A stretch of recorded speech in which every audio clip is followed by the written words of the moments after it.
Sosok AKP Ulil Rianto Ansyari, Kasat Reskrim Polres Solok Selatan tewas ditembak Kabak Ops. Mengenal sosok AKP Ulil Rianto Ansyari, Kasat Reskrim Polres Solok Selatan tewas ditembak Kabak Ops Polres Solok Selatan, AKP Dadang Iskandar. Aksi polisi tembak polisi ini terjadi di Mapolres Solok Selatan yang berlokasi di Jorong Bukit Malintang Barat, Nagari Lubuk Gadang, Kecamatan Sangir, sekitar pukul 00.43 WIB, Jumat, 22 November 2024. AKP Ulil Rianto Ansyari merupakan jebolan Akpol 2008. AKP Ulil Rianto Ansyari tewas ditembak oleh Kabak Ops Polres Solok Selatan, AKP Dadang Iskandar.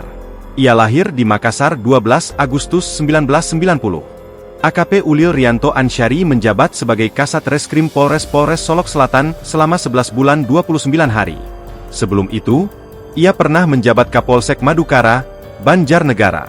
Kemudian, pada Kamis, 14 April 2022 lalu, Rianto dipromosikan menjadi Kasatres Narkoba Polres Magelang Polda Jawa Tengah. Saat ini, Ulil Rianto dibawa ke Rumah Sakit Bayangkara Polda Sumbar di Kota Padang untuk diproses. Adapun kasus ini terjadi setelah Satreskrim Polres Solok Selatan mengungkap dan menangkap pelaku tambang galian C. Saat itu, pelaku yang diamankan sedang dalam perjalanan ke Mapolres dan sesampainya di ruang Reskrim Polres Solok Selatan, penyidik pun melakukan pemeriksaan. Saat pemeriksaan itu berlangsung, penyidik yang memeriksa pelaku mendengar bunyi tembakan dari luar ruangan dan saat itu melihat Kasat Reskrim tergeletak dengan luka tembakan.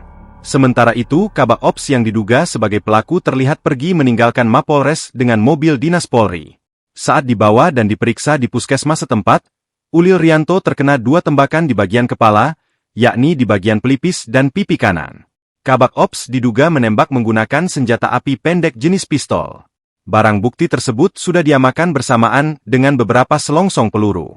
Saat terjadi penembakan hanya terdapat Kabak Ops dan Kasat Reskrim di TKP, lokasi kejadian, sebagaimana tertulis dalam laporan polisi yang diterima, Jumat pagi. Sementara, Kabid Humas Polda Sumbar, Kombes Pol Dwi Sulistiwan, membenarkan peristiwa ini. Ia benar telah terjadi penembakan, untuk kasusnya masih tahap penyelidikan, kata dia. Download Tribun X sekarang. Menghadirkan lokal menjadi Indonesia.